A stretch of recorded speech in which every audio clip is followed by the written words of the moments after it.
नमस्कार मित्रों, नमः संस्कृताय। स्वागत है आपका संस्कृत वर्ण विचार वर्णमाला में और हमारे नए YouTube चैनल संस्कृत धारा 2.0 में। आज हम आपको बताने वाले हैं संस्कृत वर्णमाला के अंतर्गत माहेश्वर सूत्र का इतिहास। तो सबसे पहले हम जानते हैं कि वर्णमाला, जैसा कि नाम से ही स्पष्ट है कि वर्णों की माला। वर्णों की माला, वर्ण को अक्षर भी कहते हैं, ध्वनि भी कहते हैं और नाद भी कहते हैं। वर्णों की अक्षर, एक ध्वनि, नाद। और इसकी माला, माला को आप लोग जानते हैं कि जो गले में पहनी जाती है, अनेक मोतियों की माला होती है। उसी तरह से यह वर्णों की माला है, अक्षरों की माला है, ध्वनियों की माला है, इसीलिए इसको कहते हैं वर्णमाला। इसका नाम अक्षर क्यों पड़ा? न क्षरत इति अक्षर, अर्थात जिसका क्षरण न हो, जो नष्ट न हो, उसे कहते हैं अक्षर।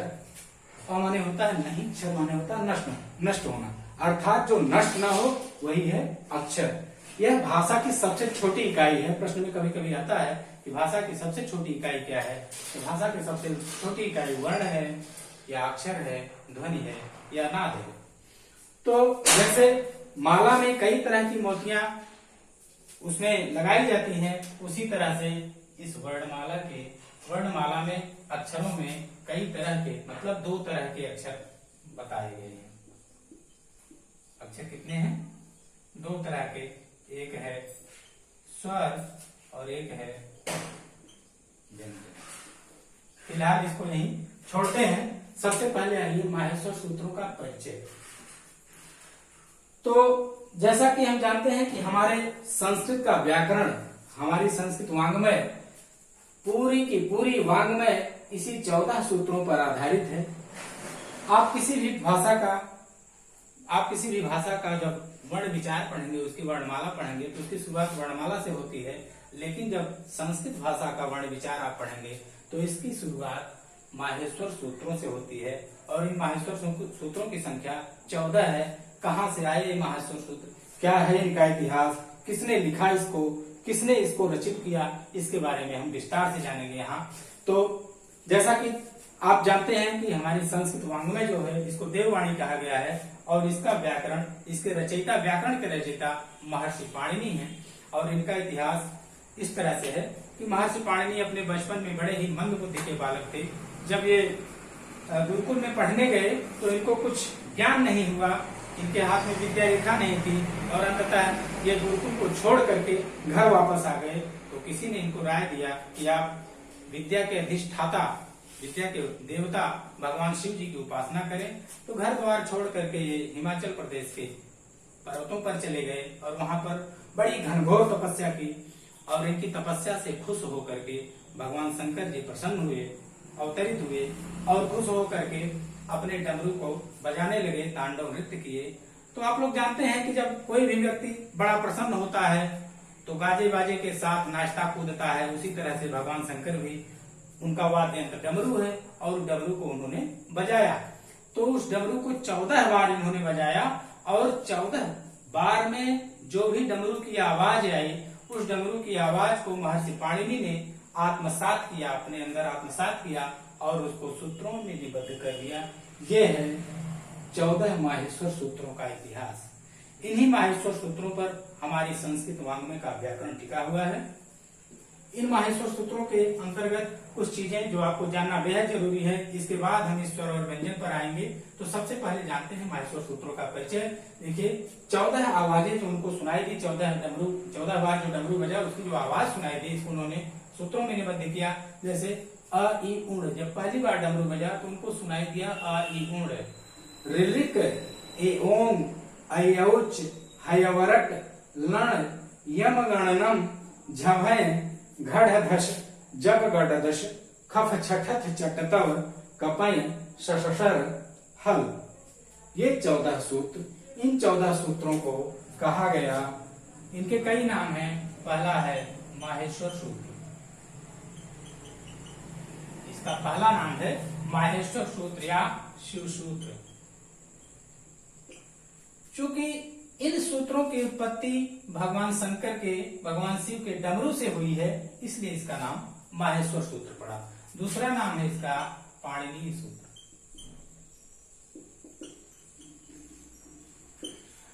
अब इन सूत्रों को आत्मसात किसने किया? महर्षि पाणिनि ने, इसलिए इसका नाम पाणिनीय सूत्र है। अगला नाम है इसका चतुर्दश सूत्र। इन सूत्रों की संख्या है 14, इसलिए इसका एक नाम चतुर्दश सूत्र भी पड़ा। और अंतिम नाम इसका है वर्ण समाम्नाय सूत्र। हमारी संस्कृत भाषा का पूरा व्याकरण, वर्णों की सारी व्यवस्था इन्हीं सूत्रों पर आधारित है, इसलिए इसका एक अन्य नाम वर्ण समाम्नाय सूत्र पड़ा। तो आइए इसका इतिहास जानते हैं। इतिहास के बाद इसके बारे में जानते हैं कि इसमें है क्या। देख रहे हैं कि आयुड़ मेणा रिलिक में का अर्थात हर सूत्र का अंतिम अक्षर ये हलंत है। आप देख रहे हैं कि हर अंतिम अक्षर में हलंत लगा हुआ है। तो हलंत का अर्थ क्या है, ये क्यों लगा हुआ है, इसको कहते क्यों है, तो इसके बारे में परिचय में जानते हैं आप। तो हलंत जो है उसकी एक संज्ञा होती है जिसे कहा गया है इत संज्ञा, और एक शब्द है संज्ञक या संगीत। पहले इसके बारे में जान ले, संज्ञा क्या है, संज्ञक या संगी क्या है। जैसे मेरा नाम अजय पांडे है, तो यह मेरी संज्ञा है, और मेरे दो हाथ पैर और ये जो शरीर का जो ढांचा है यह संज्ञक है। सेम वही बात इन सूत्रों में भी है। जैसे ण है, ये ण जो है इसकी इत जो है संज्ञा है, ण का नाम इत है और ण जो है ये संज्ञक है, ठीक है ना। जैसे किसी का नाम भीमसेन है, तो भीमसेन उसकी संज्ञा हो गई, और जो हड्डी हाड़ मांस दो पैर दो हाथों वाला जो सेन संज्ञा वाला हाड़ मांस शरीर वाला वह आदमी आएगा, न कि कोई दूसरा आएगा। भीमसेन आओ खाओ, तो वही भीमसेन नाम संज्ञक वाला आदमी आएगा और अपनी क्रिया करेगा। इसी तरह से इसको सूत्रों में भी देखिए कि जो ण है, क है, न है, च है, ट है, इस तरह से हर सूत्र के जो अंतिम वर्ण हैं उनकी इत संज्ञा है या उनका एक नाम दे दिया गया है, और जो ये वर्ण है उनको कहा गया संगी या संज्ञक। तो ये वर्ण हो गए। और अब आते हैं अक्षर पर। ये सारे अक्षर ही तो हैं। यह अक्षर दो तरह के हैं, पहला है स्वर और दूसरा है व्यंजन। तो स्वर के बारे में कहा गया स्वयं राजन्ते स्वरा, जो स्वयं में राजित हैं या जो स्वयं उच्चरित हैं उन्हें स्वर कहते हैं। अर्थात इनके उच्चारण करने के लिए किसी अन्य वर्णों की सहायता नहीं लेनी पड़ती है, इसीलिए इसको स्वर कहते हैं। और अगला व्यंजन है। व्यंजन बिना स्वरों की सहायता के नहीं बोला जा सकता, इसलिए इसको व्यंजन कहते हैं। अर्थात व्यंजन का उच्चारण करने के लिए स्वरों की सहायता लेनी पड़ती है। जैसे मान लीजिए हम, ये व्यंजन है क, अब इसका उच्चारण हमको करना होगा तो हम बिना स्वर की सहायता से नहीं कर सकते, जब तक इसमें ह्रस्व आ या कोई भी स्वर न मिले तब तक इसका उच्चारण नहीं कर पाएंगे। तो आते हैं स्वर पर। पाणिनीय व्याकरण, पाणिनीय जो सूत्र है इसमें स्वरों की व्यवस्था महर्षि पाणिनि ने कहाँ की है, इसको जान लेते हैं। तो आप देख रहे हैं प्रथम जो चार सूत्र हैं अयुड़, ऋलिक, एवोंग, अयौच, इसमें इन्होंने स्वरों की ही व्यवस्था की है और विस्तार से हम जानते हैं।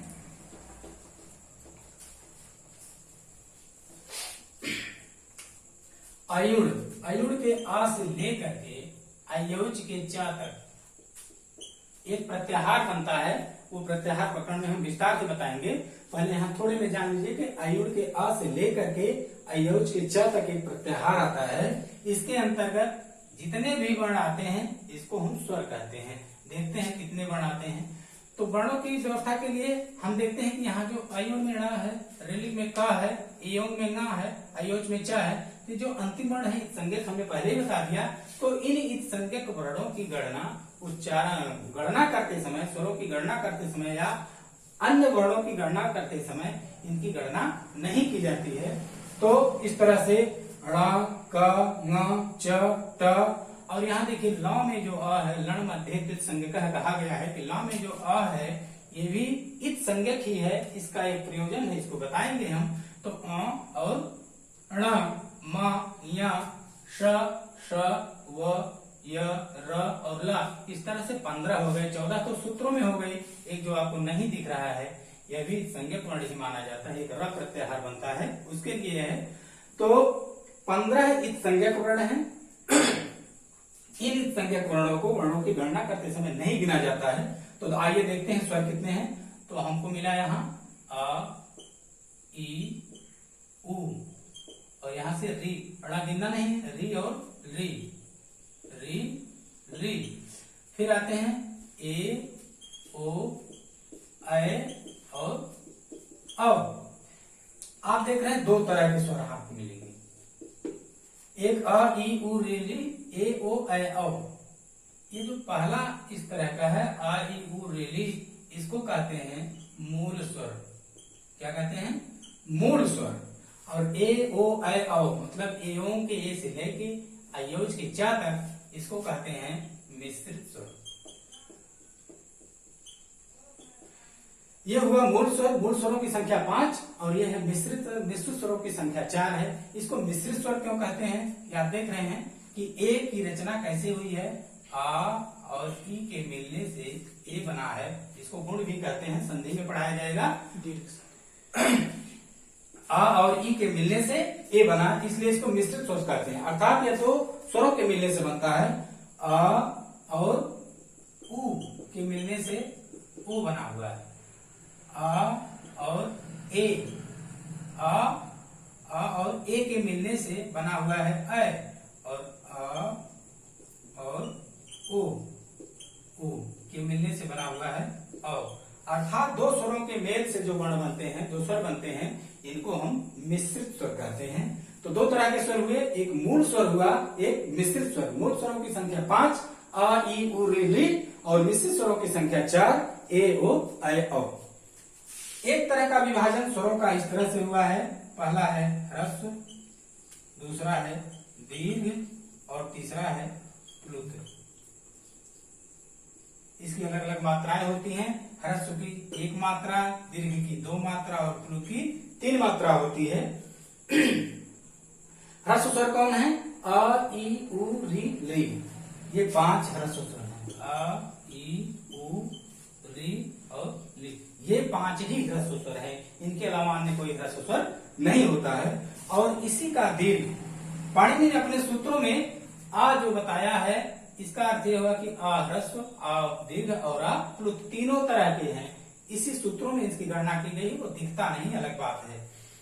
तो अ का दीर्घ हो गया आ, ई का ई, उ का उ, री का री, और री का दीर्घ नहीं होता है इसका, इसलिए यहां इसको छोड़ते हैं। फिर आते हैं मिश्रित स्वर पर ए ओ ऐ और औ। ये हुए इतने दीर्घ, इनकी संख्या है कुल 8 और इनकी संख्या है 5। स्वरों की ह्रस्व स्वर की संख्या 5, दीर्घ स्वर की संख्या 8। आ ई उ री ए ओ ऐ औ, ये 8 तरह के दीर्घ स्वर हो गए। अब बचा प्लुत। तो जितने भी स्वर हैं, आप यहां देख रहे हैं स्वरों की संख्या टोटल 9 है। 5 जो मूल स्वर हैं, 4 मिश्रित स्वर, इन दोनों को मिला करके संस्कृत वर्णमाला में स्वरों की संख्या 9 ही है। तो जितने भी स्वर हैं वो सारे प्लुत माने जाते हैं। और इसको लिखते हैं, ह्रस्व आ लेंगे और इसके आगे 3 लिख देंगे, ये हो जाएगा प्लुत। और ई उ री री, री का प्लुत यहां बनता है, दीर्घ नहीं बनता है। ए ओ ऐ और औ, अर्थात कुल 9। ह्रस्व स्वर की 1 मात्रा, जैसे कहा गया राम, राम में जो राम, तो राम में इस तरह से देखिए र धन आ धन म धन अ, इसमें 2 तरह के आ मिले आपको। र में जो आ है ये दीर्घ है, इसकी 2 मात्रा होती है। म में जो अ है इसकी 1 मात्रा होती है, अर्थात आ दीर्घ है और अ ह्रस्व है। दूसरी चीज, अगर कोई बुलाता है किसी को, जैसे कोई बच्चा अपने पापा को बुला रहा है। जैसे अगर कोई अपनी मम्मी को बुलाता है, मम्मी रे। जैसे कोई अपनी अगर मम्मी को बुलाता है, मम्मी रे, तो यहां देखिए मम्मी रे, तो जो रे है इस पर वो ज्यादा समय देता है, मम्मी रे।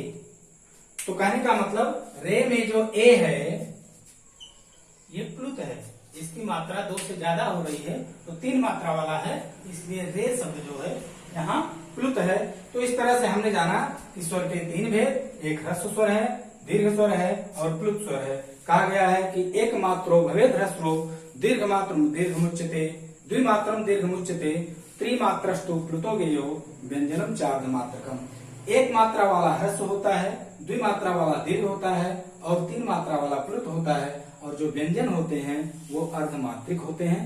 तो दोस्तों आज हमने जाना संस्कृत वर्णमाला के विषय में, जिसमें वर्ण, अक्षर, ध्वनि, नाद सब एक ही जाने जाते हैं, एक ही नाम से, और इनके 2 प्रकार हैं, एक स्वर है, एक व्यंजन है। स्वरों के हमने द्विधा विभाजन देखे, एक मूल स्वर, एक मिश्रित स्वर, और एक तरह का विभाजन ह्रस्व स्वर, दीर्घ स्वर और प्लुत स्वर।